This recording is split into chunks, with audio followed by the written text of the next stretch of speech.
Hello students, today we are going to discuss the video regarding Agraria, Industria and Fused Prismatic Diffracted Society of Fredericks.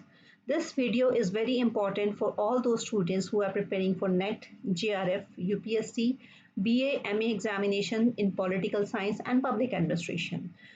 In last video, we have done the ecological approach that was provided by Fredericks. So let us quickly start the video. Before starting the video, let us take a quick recap of the Ricks career. Ricks was born in Kuling, China in 1917 and then he received his degree of doctorate in 1948. He served as a research associate in Foreign Policy Association during 1948 to 1951 and assistant to Directorate of Public Administration Clearinghouse in New York between 1951 to 1955 and then as a member of Department of Government of Indiana University from 1956 to 1967. Since 1967, he has been a professor of political science in the University of Hawaii. Ricks has been published a number of books in political science and public administration. The models and theory of Ricks were found to be more suitable to maintain the existing system than for changing the system, which is the priority task of all developing nations. So आपने देखा यहाँ पे रिक्स का career रिक्स पैदा होते हैं 1917 में चाइना में उसके बाद में वो 1948 में डॉक्टरेट की डिग्री लेते हैं कोलंबिया यूनिवर्सिटी से उसके बाद 1948 में वो एज अ रिसर्च एसोसिएट काम करते हैं उसके बाद में वो डिफरेंट जगहों पे काम करते हैं फिर ऐसा प्रोफेसर बन जाते हैं पॉलिटिकल साइंस की यूनिवर्सिटी ऑफ हवाई में इसी तरह फिर वो बहुत सारी किताबें लिखते हैं तो ये छोटा सा इंट्रो है रिक्स का उसके बाद में हम नेक्स्ट देखते हैं आइडियल मॉडल्स रिक्स ने सबसे पहले काम किया है कंपैरेटिव पब्लिक एडमिनिस्ट्रेशन पे कंपैरेटिव पब्लिक एडमिनिस्ट्रेशन वो वाला टाइम है जहाँ पे हम लोग क्लासिकल थ्योरीज को डिस्कस कर रहे थे क्लासिकल थ्योरीज वो वाला टाइम था जब 1927 टू 1937 वाला फेज़ और उसके बाद वाला फेज़ जहाँ पर बहुत सारे प्रिंसिपल्स आते जा रहे थे और प्रिंसिपल्स की एक भरमार हो गई थी तो आइडियल मॉडल आया था वहाँ पे कंपैरेटिव पब्लिक एडमिनिस्ट्रेशन का एक कॉन्सेप्ट इन्होंने दिया था आइडियल मॉडल्स में सबसे पहले बात करेंगे हम कंपैरेटिव पब्लिक एडमिनिस्ट्रेशन की दैट वाज प्रोवाइडेड बाय रिक्स इन दी स्टडी ऑफ इसके बाद हम एग्रेरिया इंडस्ट्रिया की बात करेंगे और फिर हम तीसरा model fuse prismatic diffracted society की बात करेंगे ओके तो पहला मॉडल हम डिस्कस कर लेते हैं in the study of comparative public administration Riggs identified 3 broad trends that is पहला ट्रेंड है नॉर्मेटिव टू एम्पेरिकल आप इसको देख सकते हैं यहाँ पे पहला है नॉर्मेटिव टू एम्पेरिकल इन्होंने एक कॉन्सेप्ट दिया था कि नॉर्मेटिव टू एम्पेरिकल चेंजेस आने चाहिए दूसरा उन्होंने कहा था आइडियोग्राफिक टू नोमोथेटिक चेंजेस आने चाहिए और तीसरा उन्होंने कहा था कि non ecological to ecological changes आने चाहिए आइए हम इसको स्टेप बाय स्टेप देख लेते हैं कि क्या चेंजेस चाहिए तो यहाँ पे आप देखना चाहें In the study of comparative public administration, Ricks identified 3 broad trends in normative to empirical, ideographic to nomothetic, and non-ecological to ecological.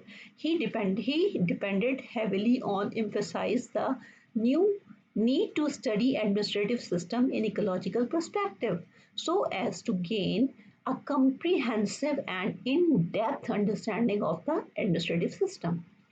So next, first is normative to empirical. So what is normative to empirical? Before the rise of comparative public administration was very norm conscious. There's a kind of set of formulas that the same thing I told you that it was filled with formulas. And public administration in any country has to adopt to that kind of formulas for making public administration efficient. But after World War, public administration focused on empirical reality. On the basis of that reality, public administration would be set up. So it was more focused on context rather than the norms. तो उन्होंने कहा formulas अब नहीं चलेंगे. So we have to look for something different. So that was normative to empirical. Next is ideographic to nomothetic. So ideographic means understanding the specific situation and identifying the unique characteristics of a particular administration. Instead of finding the uniqueness of a particular administration, now the focus of is more on generalization.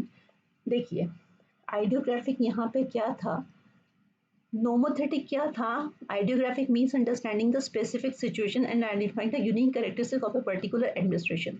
उन लोग कह रहे थे कि idiographic में हमारे पास जो कुछ भी है वो आइडियल है और उस आइडियल को हम चेंज नहीं करेंगे, there will be no change. तो क्या करेंगे, चेंज नहीं करेंगे, उसी के अंदर हम क्या करेंगे, नए यूनिक कैरेक्टरिस्टिक्स हम उसके अंदर ढूंढेंगे, यूनिक कैरेक्टरिस्टिक्स हम उसी के अंदर तलाश करेंगे। लेकिन उन्होंने कहा कि नहीं, नोमोथेटिक, अब हम थर्ड वर्ल्ड कंट्रीज में आ गए हैं तो वो आइडियल नहीं है, वहाँ पे क्या है, चेंजेस होने की, यहाँ पे बहुत सारे हमें चेंजेस हमें करने ही पड़ेंगे क्योंकि यहाँ पे कुछ भी आइडियल नहीं है। ये वो कंट्रीज़ हैं जो कि अभी जड़ से निकलने शुरू हुए हैं, यहाँ पे कुछ भी स्टेब्लिश नहीं है। तो उन्होंने कहा instead of finding uniqueness of a particular administration, now the focus is more on generalisation. तो जो भी है यहाँ पर, अब ये हो गई हमारी third world countries, third world countries, तो यहाँ पे जो कुछ भी हमें मिल रहा है उसी को हमें क्या करना पड़ेगा, जनरलाइज करना पड़ेगा। Okay, so that we can understand reality, जो कुछ भी है हमें उसी को रियलिटी मानना पड़ेगा and very abstract point of view, और उसी को हमें एब्स्ट्रैक्ट मानना पड़ेगा और उसी के अराउंड हमें एडमिनिस्ट्रेशन का ताना बाना बुनना पड़ेगा, उसी के अराउंड हमें एडमिनिस्ट्रेशन अपना बनाना पड़ेगा। Okay, so this is all about idiographic to nomothetic. Idiographic को हम कहते हैं व्हाट ऑट टू बी, क्या होना चाहिए, क्योंकि अब तो आइडियल है, सब कुछ तो है हमारे पास, व्हाट ऑट टू बी, और क्या हम कर सकते हैं और क्या अच्छा कर सकते हैं, मकान तो अच्छा खासा बना हुआ है और क्या अच्छा लगा सकते हैं।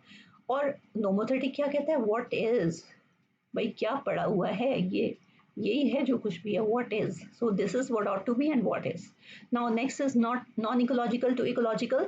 सो this is quite simple. Non ecological वो है, आपको लास्ट लेक्चर में भी एक्सप्लेन किया था कि वो है जो अपनी सराउंडिंग के साथ इंटरेक्ट नहीं करेगा, दिस इज नॉन इकोलॉजिकल। हम अपने आप में ही सक्षम हैं, बाहर के साथ हम इंटरेक्ट नहीं करेंगे। इकोलॉजिकल उन्होंने कहा कि इकोलॉजिकल वो है जो बाहर की दुनिया के साथ इंटरेक्ट करने के बाद ही एडमिनिस्ट्रेशन को चलाएगा, चाहे वो उसकी हिस्ट्री हो, चाहे वो कल्चर हो, चाहे वो ट्रेडिशन हो, चाहे वो नॉर्म्स हो। इसीलिए थर्ड वर्ल्ड कंट्री बाहर के सिस्टम के साथ इंटरेक्शन किए बिना एडमिनिस्ट्रेशन को हम चला ही नहीं सकते।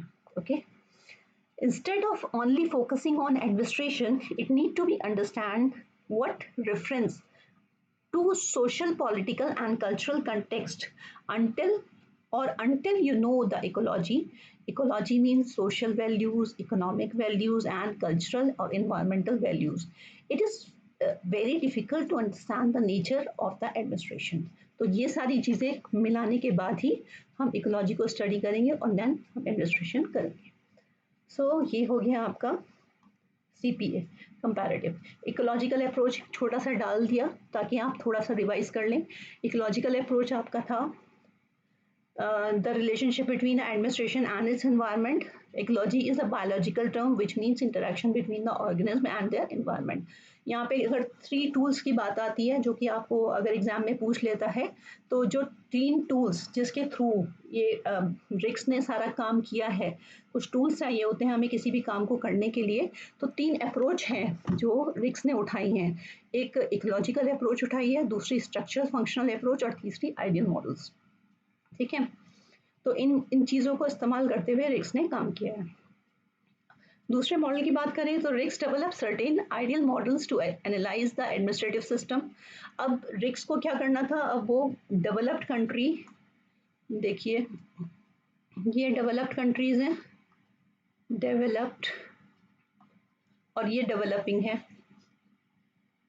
अब ये डेवलप से डेवलपिंग में आ गए हैं, डेवलप से आप डेवलपिंग में आ गए हैं, लेकिन आपको क्या है, आपने ये भी कह दिया कि जो सिस्टम यहाँ पर है वो यहाँ पर नहीं चलेगा। तो अब यहाँ पे चलेगा क्या, आपको कुछ तो देना पड़ेगा ना, यहाँ पे क्या चलेगा। तो यहाँ पे Riggs develop certain ideal models to analyse the administrative system of developing countries. Developing countries के लिए उन्होंने क्या किया, एक एडमिनिस्ट्रेटिव सिस्टम बना दिया। Models are highly use in administrative development of public administration as a subject from the normative to empirical studies. जैसे हमने पहले भी बताया, normative to empirical studies. Riggs published a model in 1956। ये कब आया, 1956 में आया। Classify the society into agraria and industria. सबसे पहले इन्होंने सोसाइटी को दो पार्ट्स में क्लासीफाई कर दिया और कहा कि डेवलपिंग नेशंस में दो तरह की सोसाइटीज एग्जिस्ट करती हैं। These are agraria and industria, that is agriculture and industrial society. These models were developed keeping in view the societies of Imperial China and USA। दो कंट्रीज को ध्यान में रख के बनाया, चाइना एंड यूएसए। शायद इसमें इन्होंने एक साउथ शायद थाईलैंड और बैंकॉक का नाम भी इसमें लिया था। According to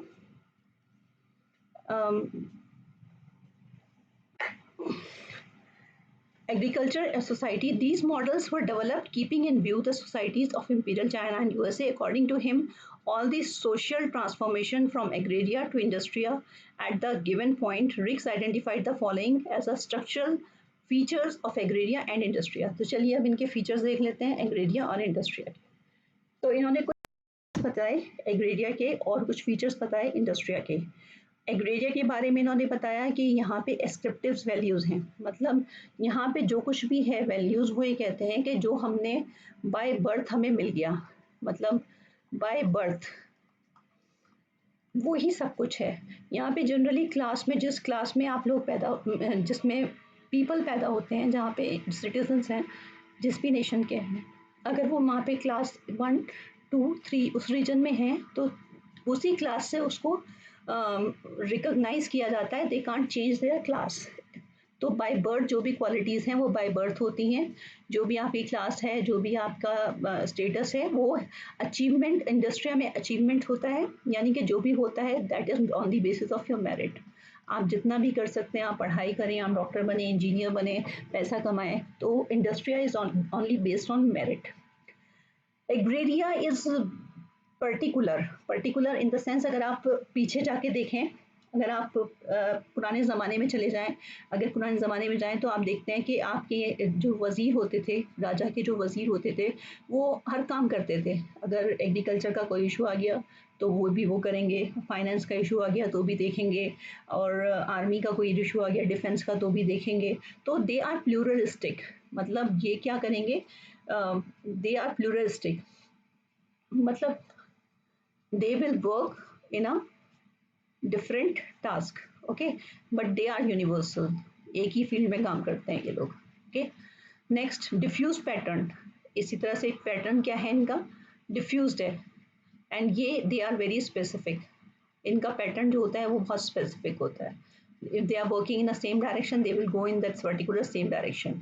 limited social and spatial mobility, इनकी मोबिलिटी बहुत ज़्यादा नहीं होती है। अगर ये एक ही एरिया में फिक्स हैं तो थोड़ा बहुत आसपास मूव करेंगे, बहुत ज़्यादा मूव नहीं करेंगे। इनकी मोबिलिटी बहुत हायर होती है, एक कंट्री से दूसरी कंट्री में जाने में भी इनको कोई प्रॉब्लम नहीं होती है। तो ये इंडस्ट्रिया है। Simply that agraria is very simple, बहुत सीधे साधे लोग होते हैं, स्टेबल, बहुत ज़्यादा स्टेबल होते हैं। ऑक्यूपेशनल डिफरेंसेस, इनके ऑक्यूपेशनल जो होते हैं वो बहुत डिफरेंस, मतलब एक कम्युनिटी अगर एक ऑक्यूपेशन कर रही है तो वही करेगी, दूसरा करेगी, तीसरा करेगी। वो बात और है कि एक कम्युनिटी अपने हर तरह के काम कर लेगी, ये अपना झोपड़ी भी बनाएगा, अपनी खेती भी करेगा, अपना हल भी बना लेगा और अपनी टोकरी भी बनाएगा। तो ये दैट्स अ डिफरेंट थिंग, लेकिन फिर भी ऑक्यूपेशनल डिफरेंसेस होते हैं इनके यहाँ। वेल डेवलप्ड ऑक्यूपेशनल पैटर्न, लेकिन इनका ऑक्यूपेशनल पैटर्न बहुत डेवलप्ड होता है। जैसे डॉक्टर है तो डॉक्टर ही रहेगा, इंजीनियर है तो इंजीनियर ही रहेगा। Next is existence of differential stratification system. यहाँ पे डिफरेंशियल स्ट्रैटिफिकेशन सिस्टम होता है, यानी कि डिफरेंशियल स्ट्रैटिफिकेशन मतलब एक जो पोर्शन ऑफ सोसाइटी होता है उसके अंदर बहुत ज़्यादा डिफरेंशिएशन होता है इन द पार्ट्स, छोटे छोटे पार्ट्स में वो डिफाइंड होता है। एक प्रधान होता है, उसके नीचे वाला हायरार्की, छोटा हायरार्की सिस्टम होता है, स्ट्रैटिफिकेशन होता है, स्ट्रेटास बने हुए होते हैं इस तरह से। एग्जिस्टेंस ऑफ इक्विलिटेरियन क्लास, यहाँ कोई स्ट्रेटास सिस्टम नहीं होता, कोई प्रधान नहीं होता, कोई ऊंचा नहीं होता, कोई नीचा नहीं होता, ऑल आर इक्वल। तो अगर इस एरिया में अगर आपको कोई प्रॉब्लम आ रही हो कि हायरार्की में ऊपर या नीचे नहीं जा पा रहे हैं, यहाँ पे आप चाहें तो ऊपर और नीचे भी मूव कर सकते हैं हायरार्की में। फॉर एग्जांपल आप जॉइंट कमिश्नर हैं और डिप्टी कमिश्नर हैं, डिप्टी कमिश्नर से जॉइंट कमिश्नर बनना चाहते हैं तो आप यहाँ मूव कर सकते हैं on the basis of merit. और सपोज आप असिस्टेंट कमिश्नर एक डिपार्टमेंट में और दूसरे डिपार्टमेंट में असिस्टेंट कमिश्नर आप बनना चाहते हैं तो आप यहाँ इजीली मूव कर सकते हैं। लेकिन इस एरिया में आप मूव नहीं कर सकते क्योंकि यहाँ मूवमेंट बहुत स्ट्रिक्टली प्रोहिबिटेड होता है, यहाँ कम्युनिटी में मूवमेंट अलाउड नहीं होता। ओके, तो ये आपके एग्रीरिया इंडस्ट्री हो गया।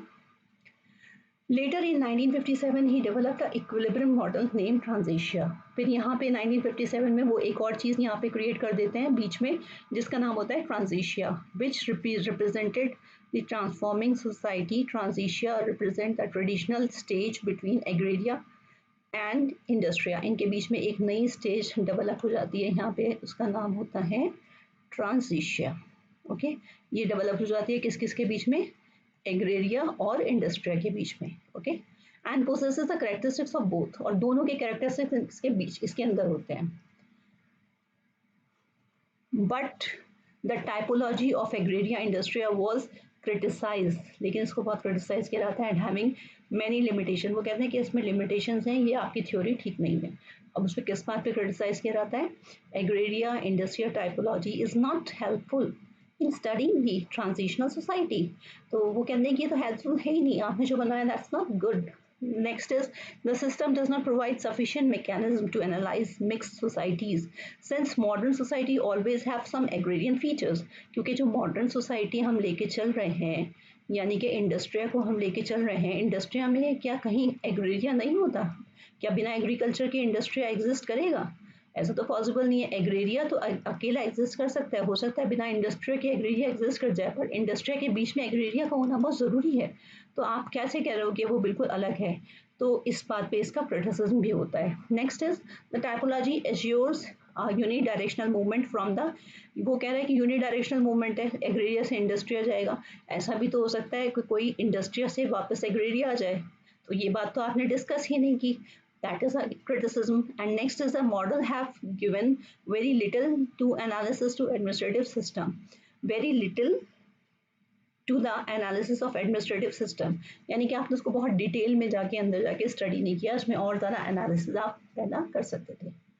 ओके, नाउ नेक्स्ट अब आ जाता है हमारा थर्ड पोर्शन जिसमें हम डिस्कस करेंगे fuse, prismatic, diffracted. Okay, let us start. Responding to these criticism and limitation, Riggs developed another set of models to analyze the administrative system and developing country. In developing countries, the fused, prismatic, diffracted model. In this result of this effect, the process of transition of a ray through a prism is taken symbolically to explain the process of transforming society. The starting point of the ray is termed as fused. The process of internal vibration within the prism is called prismatic. And finally, when the ray comes out of the prism, it gets diffracted to project a rainbow. And this process is called a diffraction. On the same analogy, the various social system in the early stage, the process of development would be fused in the transitional stage, prismatic, and finally at the end, they would be in a complete diffracted stage and explained by Riggs। तो इस तरह से कुछ होता है prism में। Science में भी ऐसा होता है कि यहाँ पे जब एक वाइट लाइट जाती है यहाँ से अंदर, तो यहाँ पे अंदर यहाँ पे डिफ्रैक्शन, ये तो फ्यूज लाइट होती है। फ्यूज मतलब एक वाइट कलर की लाइट होती है। यहाँ प्रिज्म, ये एक प्रिज्म कहलाता है। प्रिज्म के अंदर जो कुछ होता है उसे प्रिज्मेटिक कहते हैं, और प्रिज्म से लाइट यहाँ पे स्कैटर्ड हो जाती है और यहाँ पे लाइट डिफ्रैक्टेड हो जाती है, और इस पोर्शन को हम डिफ्रैक्टेड कहते हैं। तो रिग्स ने यहाँ से उठाया और सिस्टम को बोला ये फ्यूज सिस्टम है, ये प्रिज्मेटिक सिस्टम है और ये डिफ्रैक्टेड सिस्टम है। फ्यूज सिस्टम कुछ भी नहीं था, हमारा वही पुराना वाला एग्रेरिया सिस्टम था। डिफ्रैक्टेड सिस्टम कुछ भी नहीं था, द सेम हमारा वाला वही सेम इंडस्ट्रिया था। सेम इंडस्ट्रिया को इन्होंने यहाँ डिफ्रैक्टेड बोल दिया। और फ्यूज सिस्टम को इन्होंने एग्रेरिया नहीं जो पहला वाला एग्रेरिया सिस्टम था उसी का नाम चेंज करके फ्यूज रख दिया। अब जो नया सिस्टम यहाँ पर निकल कर आया है वो है प्रिज्मेटिक। तो मेन जो फोकस हमारा रहेगा वो प्रिज्मेटिक को स्टडी करने के लिए रहेगा। तो यहाँ से इसको देख लेते हैं। फ्यूज्ड में कुछ क्वालिटीज होती हैं जैसे पर्टिकुलरिज्म, प्रिज्मेटिक में होती हैं सिलेक्टिविज्म, और डिफ्रैक्टेड में होती हैं यूनिवर्सलिज्म। फ्यूज में आप बहुत पर्टिकुलर होते हैं अपने प्रोफेशन को लेकर, जैसे अभी बताया था पीछे कि आप डिफ्रैक्टेड में यूनिवर्सल मतलब you are ready to accept anything in the whole wide world, कुछ भी हो आप you are ready to accept anything, कहाँ से भी कुछ चीज़ आए। लेकिन ये बहुत रिस्ट्रिक्टेड है, हर नॉर्म को ये एक्सेप्ट नहीं करते। और प्रिज्म में ये सिलेक्टिव हैं। प्रिज्मेटिक का बेसिकली कॉन्सेप्ट क्या होता है, ये फ्यूज के भी कैरेक्टरिस्टिक्स को लेता है और ये डिफ्रैक्टेड के भी लेता है, तो ये मिक्सचर होता है। तो ये दोनों के लेता है, सिलेक्टिव होता है, कई बार पर्टिकुलर होता है, कई बार यूनिवर्सल होता है। एस्क्रिप्टिव वैल्यूज का मतलब होता है यहाँ पर कि ये जो बाय बर्थ मिलती हैं, और अचीवमेंट का मतलब होता है यहाँ पे जो बाय मेरिट मिलती हैं, ये बाय मेरिट हो जाती हैं। और अटेनमेंट होता है जो इन दोनों का अगेन कॉम्बिनेशन होता है कि कुछ बाय बर्थ मिल जाती हैं और कुछ बाय मेरिट मिल जाती हैं। इसी तरह से फ्यूज जो है वो फंक्शनली डिफ्यूज है और ये फंक्शनली स्पेसिफिक है। फंक्शनली स्पेसिफिक मतलब ये प्रोफेशनल अपना एक सिंगल चीज़ ही करते हैं जिसमें भी है ये सक्षम, और ये फंक्शनली डिफ्यूज होते हैं, ये जनरली एक इंसान हर चीज़ को कर सकता है। और ये पॉलीफंक्शनलिज्म, ये again the combination of functionally diffuse and functionally specific. तो देख लेते हैं आप, सबसे पहले फ्यूज की क्वालिटीज़ देख लेते हैं। तो फ्यूज की क्वालिटीज़ हमारी वही वाली क्वालिटीज़ आएंगी जो एग्रेरिया की क्वालिटीज़ थी। रिक्स selected the imperial China and pre-revolutionary Siamese Thailand। I told you ना कि थाईलैंड का भी लेता है ये। Thailand as example to represent the concept of few society. These societies have no classification of functions and a single structure carries out the number of functions. These societies are heavily dependent upon agriculture based हैं, with no industrialization नहीं है, modernization नहीं है। The economic system is based upon law of exchange, barter system है, यहाँ पे चीज़ें एक दूसरे से exchange करते हैं, and barter system which Ricks called as redistributive model, उसका नाम उन्होंने दोबारा से रखा, बार्टर सिस्टम को इन्होंने नाम दिया redistributive model. The royal families play a very important role in the administration of the country.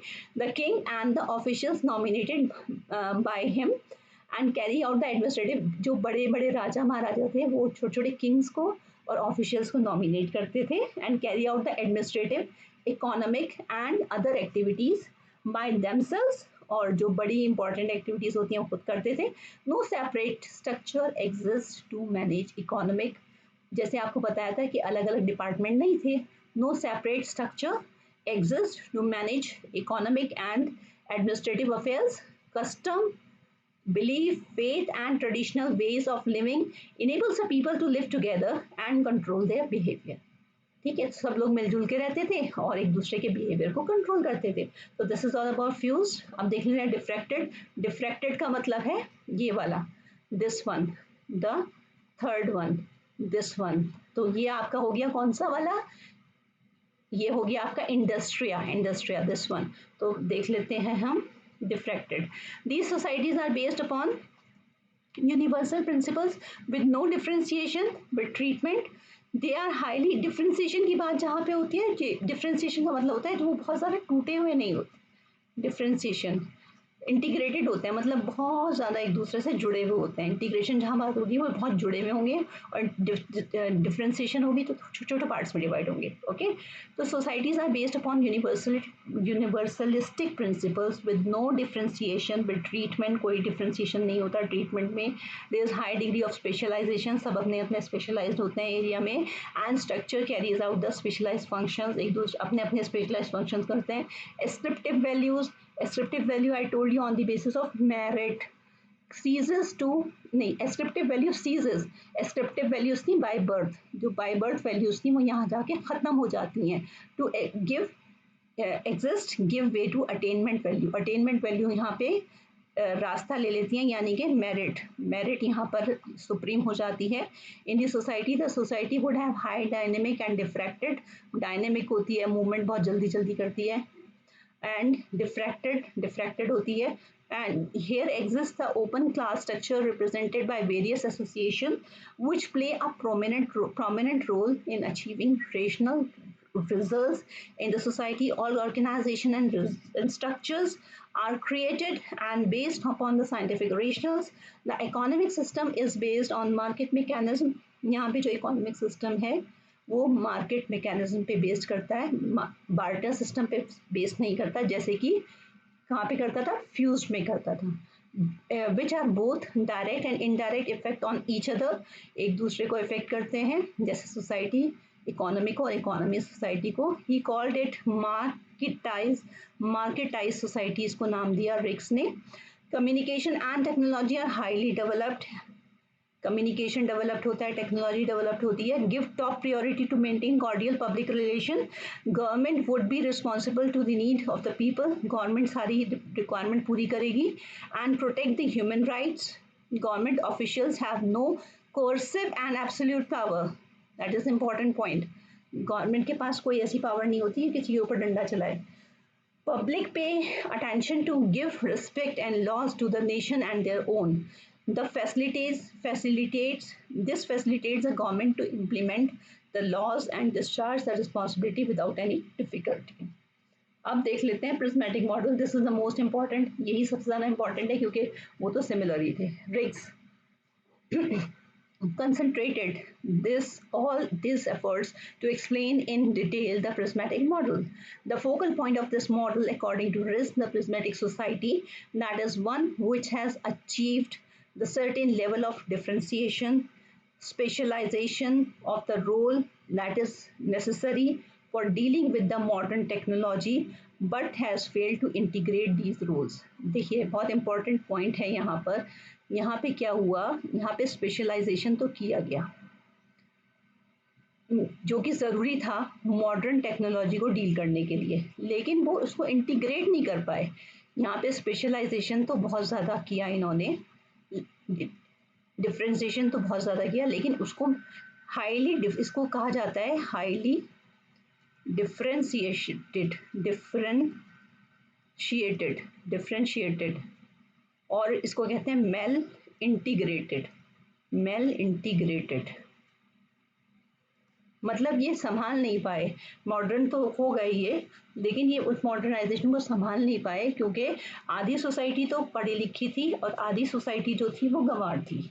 इस तरह से हुआ ये, क्योंकि आधी सोसाइटी गांव की थी, आधी सोसाइटी शहर की थी, आधे लोग एग्रेरिया थे, आधी लोग इंडस्ट्रिया थे, आधे ज़्यादा एग्रेरिया हुए, बहुत कम लोग इंडस्ट्रिया हुए। Roles are necessary for dealing with the modern technology but has failed to integrate these roles. Prismatic society share the value pattern of both the fused and diffracted societies. According to him, prismatic society has three important characteristics, that is heterogeneity, formalism and overlapping. ये इसके बहुत important characteristics हैं जिसको हम एक एक करके अब जल्दी से डिस्कस करेंगे। Heterogeneity, formalism and overlapping. तो सबसे पहले हेट्रोजिनिटी को डिस्कस कर लेते हैं। हेट्रोजिनिटी जैसे नाम से ही पता चल रहा है कि इसमें क्या होता है, बहुत अलग अलग तरह के लोग होते हैं। जैसे हमने बताया कि इसमें मॉडर्न एडमिनिस्ट्रेशन भी होता है और अर्बन एरिया भी होता है और ट्रेडिशनल एडमिनिस्ट्रेशन भी होता है, ठीक है। रूरल एरिया भी होगा और अर्बन भी होगा, एग्रेरिया भी होगा, इंडस्ट्रिया भी होगा, तो हर तरह के लोगों का मिक्सचर है, तो हेट्रोजिनिटी है। Next is formalism. फॉर्मलिज्म क्या है कि it is characterised by high degree of which is refers to degree differential. देखिए इसमें क्या है, एक्चुअली जो दिखाई देता है वह असल में होता नहीं है। फॉर्मली जो प्रिस्क्राइब किया गया है, लिखा हुआ अगर आप पढ़ लें, कॉन्स्टिट्यूशन को उठा के पढ़ें, आप रूल्स एंड रेगुलेशन अगर आप पढ़ लें, किसी भी स्टेट का रूल बुक उठा के पढ़ें, तो आपको लगेगा कि इससे ज़्यादा अच्छा तो स्टेट कोई हो ही नहीं सकता, इससे अच्छा नेशन तो कोई हो ही नहीं सकता। लेकिन अगर जैसे आप देखें सेकुलरिज्म के ऊपर कॉन्स्टिट्यूशन में कितना लिखा हुआ है, पर फिर भी क्या होता है, मॉब लिंचिंग हो जाती है।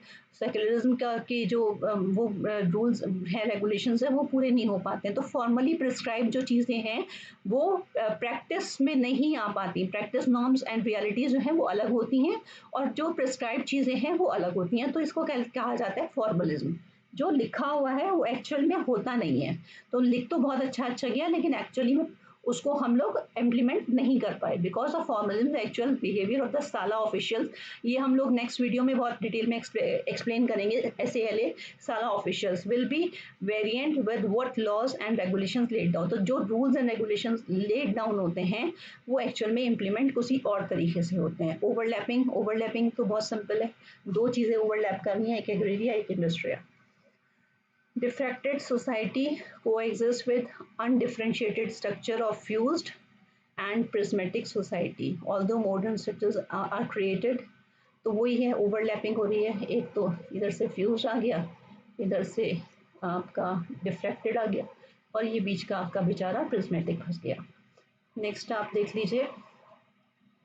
अच्छा, रिग्स के मॉडल में क्या किया, उसको थोड़ा सा इन्होंने एक्सटेंड भी कर दिया था, रिवाइज कर दिया था। और रिवाइज करने के लिए उसमें इन्होंने दो चीज़ें ऐड कर दी। एक तो इन्होंने ऐड किया डिफ्रेंशिएशन को, कहा इन्होंने कि डिफ्रेंशिएशन 1 डायमेंशनल अप्रोच है, और डिफ्रेंशिएशन और इंटीग्रेशन को इन्होंने कहा 2 डायमेंशनल अप्रोच है। इसमें कुछ ज़्यादा इन्होंने एक्सप्लेन नहीं किया, बस इसमें इतना ही बताया है। और आगे इन्होंने इसको एक्सप्लेन फर्दर किया कि एक तो आपका था फ्यूज्ड, एक था प्रिज्मेटिक, और एक था फ्यूज प्रिज्मेटिक डिफ्रैक्टेड। फिर उन्होंने कहा डिफ्रैक्टेड एंड प्रिज्मेटिक, यानी कि diffuse prismatic, prismatic diffracted and prismatic, this one and this one. इसको 3 पार्ट्स में डिवाइड कर दिया। कौन कौन से 3 पार्ट्स डिवाइड किए इनके, इन्होंने कहा कि इसको 3 पार्ट्स में डिवाइड किया, ईओ, ऑर्थो एंड नियो। इससे पहले ईओ लगा दिया, इससे पहले ऑर्थो लगा दिया, और इससे पहले नियो लगा दिया। जैसे यहाँ पे ईओ, ऑर्थो एंड नियो, बस इसमें इतना क्लासिफिकेशन हो गया।